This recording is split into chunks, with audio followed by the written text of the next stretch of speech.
The day she regretted it was the same day everything changed. Emma stood at the edge of the crowded café, her coffee growing cold in her trembling hands as she watched him walk through the door.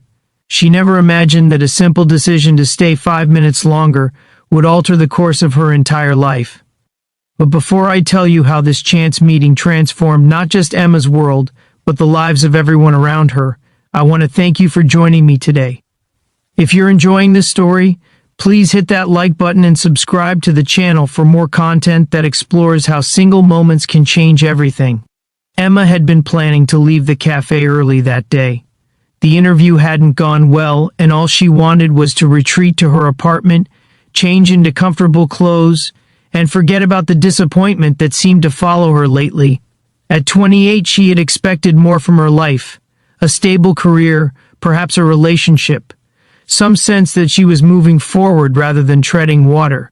Instead, she found herself applying for yet another job she didn't really want, wearing a suit that felt like a costume. Just 5 more minutes, she had told herself, sipping the last of her latte. 5 minutes to gather my thoughts before facing the world again. Those 5 minutes stretched into 10 as she scrolled mindlessly through her phone, and that's when the door chimed and he walked in. Daniel wasn't particularly remarkable at first glance.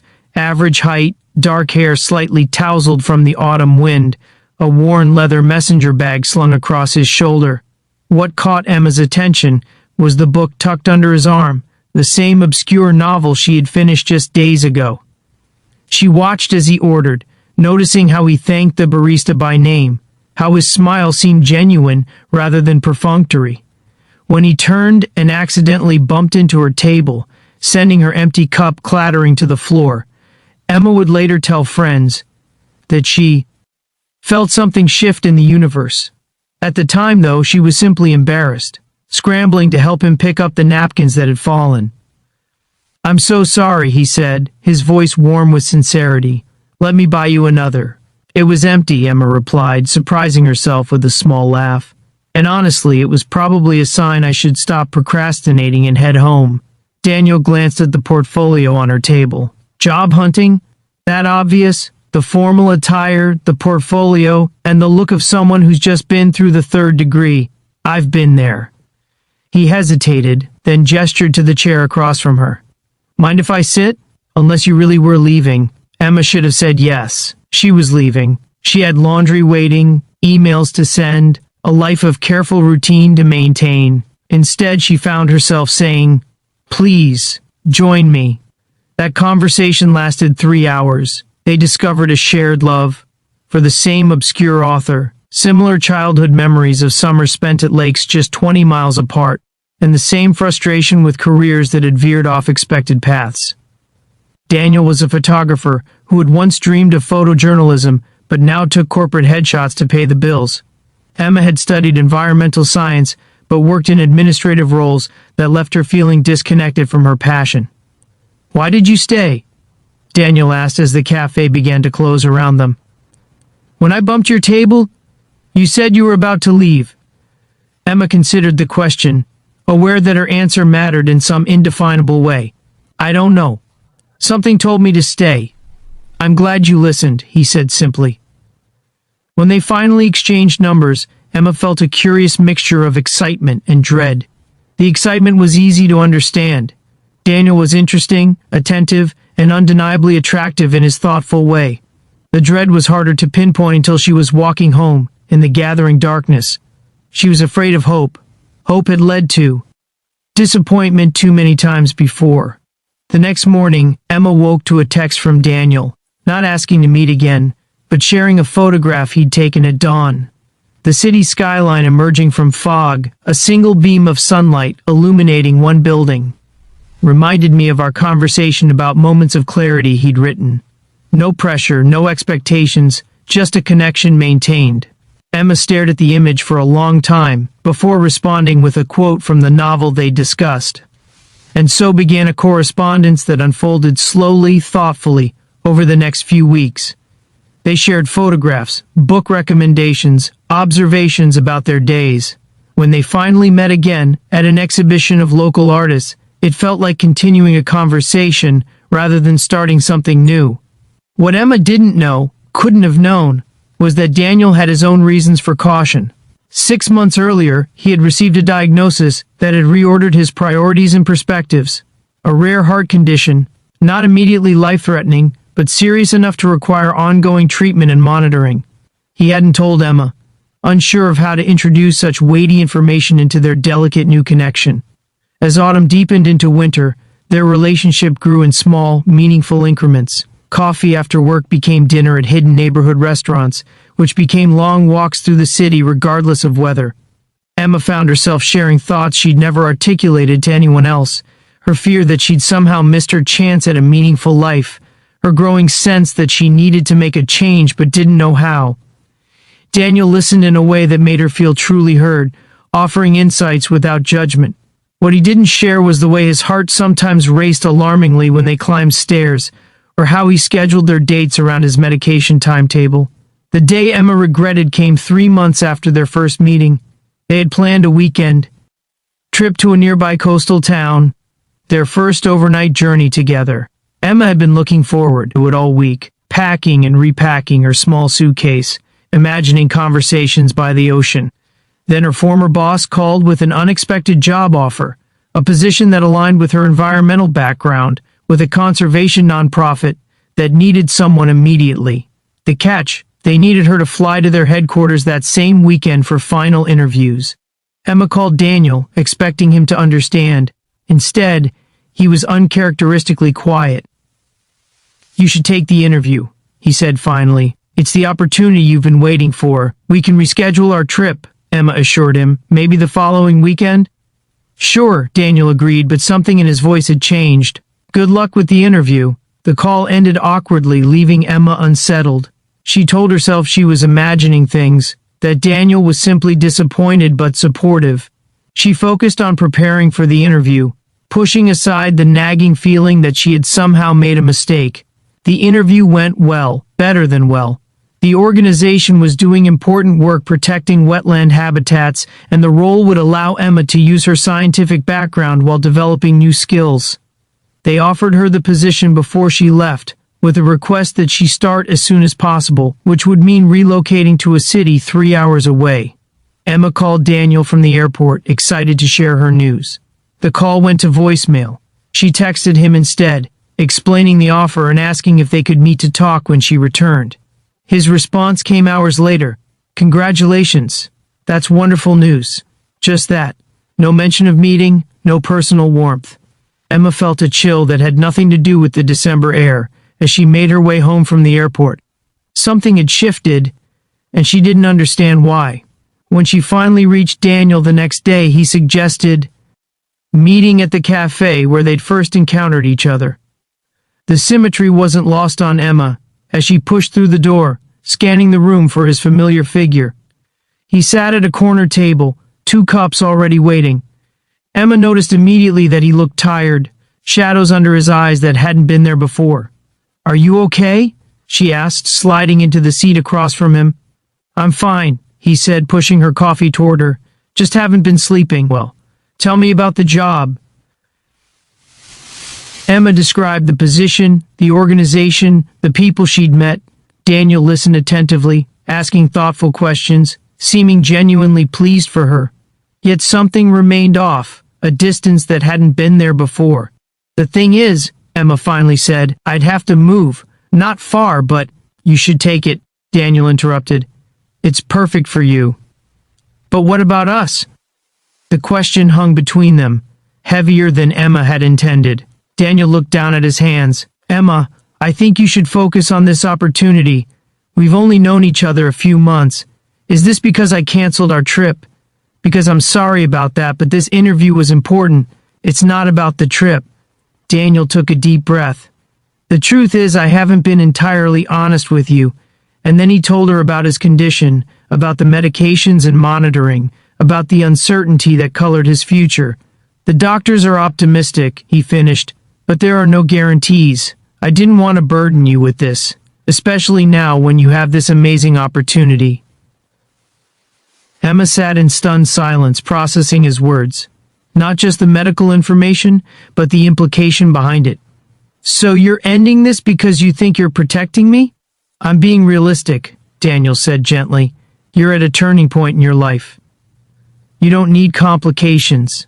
That's not your decision to make, Emma replied, anger rising beneath her shock. You decided for both of us by keeping this from me. I'm sorry, he said, and she could see that he meant it. I didn't know how to tell you. By using words, Daniel. By trusting me enough to make my own choices. Emma stood, gathering her coat. That's what I regret. Not that I canceled our trip, but that you never gave me the chance to choose whether your condition mattered to me. She left the cafe with tears threatening, walking blindly through streets decorated for the holidays. The job offer that had seemed so perfect now felt hollow against the realization that Daniel had been planning their end, while she had been imagining their future. That night, Emma made two decisions. First, she would take the job, not to run away from Daniel, but because it was the right next step for her. Second, she would not accept his unilateral decision about their relationship. The next morning, she went to his apartment, prepared for him to refuse to see her. Instead, he opened the door immediately, looking as though he hadn't slept. I have something to say, Emma began, and I need you to listen without interrupting. Daniel nodded, stepping back to let her enter. I'm taking the job, she said.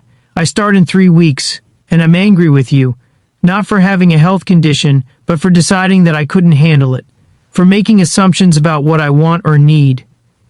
She took a breath, steadying herself. I don't know what this means for us. Maybe the distance will be too much. Maybe your health will become more complicated. But I do know that I want the chance to figure it out together, not have you decide for me that it's too hard. Daniel was quiet for a long moment. I thought I was being selfless, he finally said. But you're right, it was also about protecting myself. It's easier to end things on my terms than risk you leaving later when things get difficult. I can't promise I'll never leave, Emma said honestly. No one can promise that.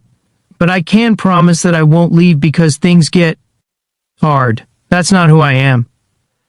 That conversation marked the beginning of a new phase in their relationship, one built on difficult honesty rather than careful protection. As Emma prepared to move for her new job, they talked about what a long-distance relationship might look like, how they would navigate his medical appointments, what they each needed to feel secure. The day Emma moved, Daniel helped her pack the moving truck, careful not to overexert himself but refusing to be sidelined. As they stood beside the loaded vehicle, Emma felt a strange mixture of excitement and apprehension. This isn't an ending, Daniel said, seeming to read her thoughts. It's just a different chapter. The first months were harder than either had anticipated. Emma's new job demanded long hours as she established herself, while Daniel faced a setback that required a brief hospitalization. The distance that had seemed manageable in theory became a painful reality when Emma couldn't be there during his recovery. They adapted. Daniel began sending her daily photographs again, not just beautiful landscapes but honest documentation of his life. His medication arranged on the kitchen counter, the view from his hospital window, his feet in worn slippers as he recovered at home. Emma started a private blog where she recorded her experiences at the new job, the challenges and triumphs, the moments when she missed him most acutely. 6 months into their separation, Daniel's doctor suggested a new treatment protocol that showed promising results.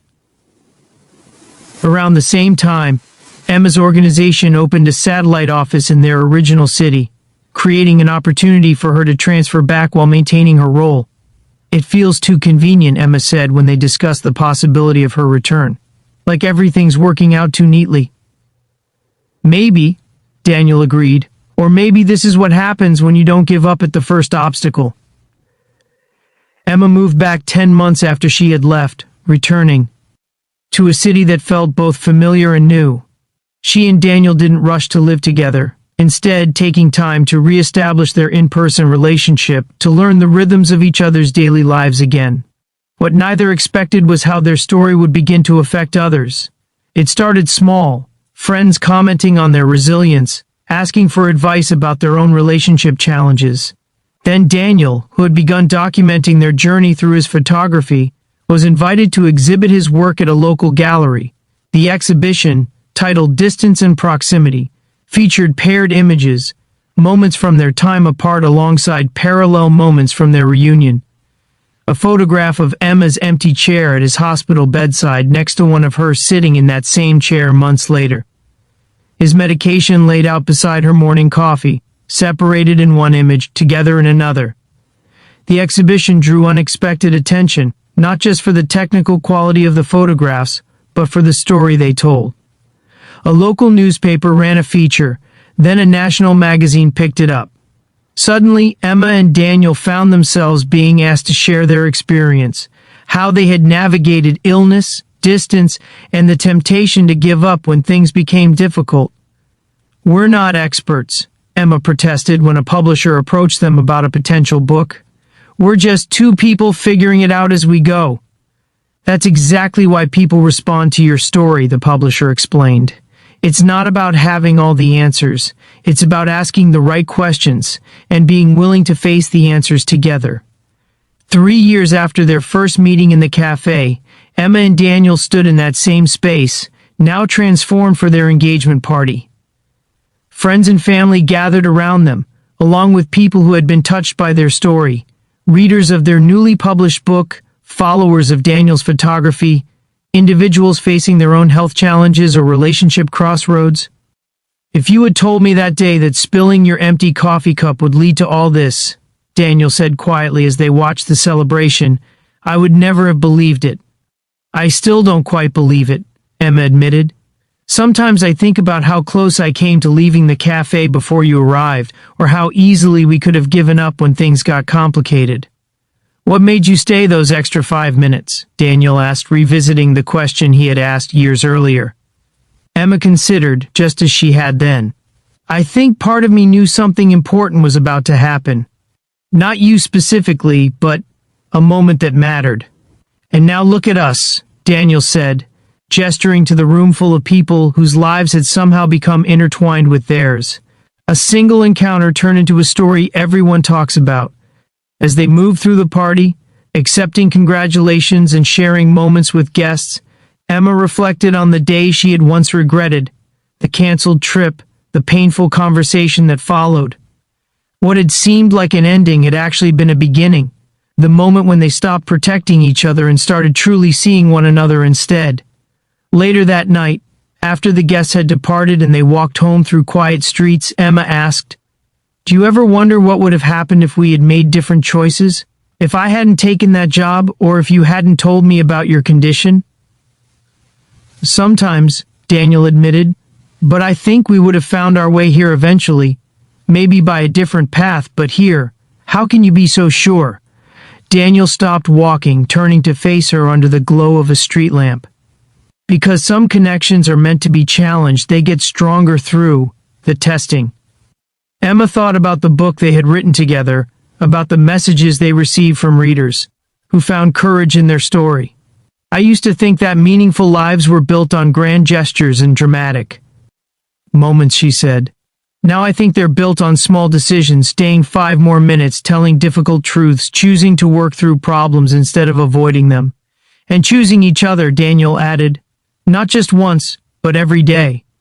As they continued home, Emma thought about how a single encounter in a cafe had expanded outward, touching lives they would never meet, creating ripples they couldn't measure.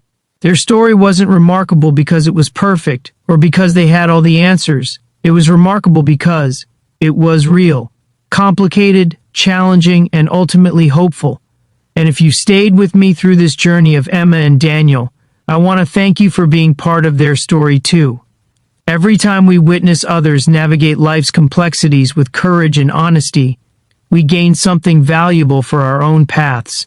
If this story resonated with you, please like this video and subscribe to the channel for more narratives that explore how ordinary moments can lead to extraordinary connections.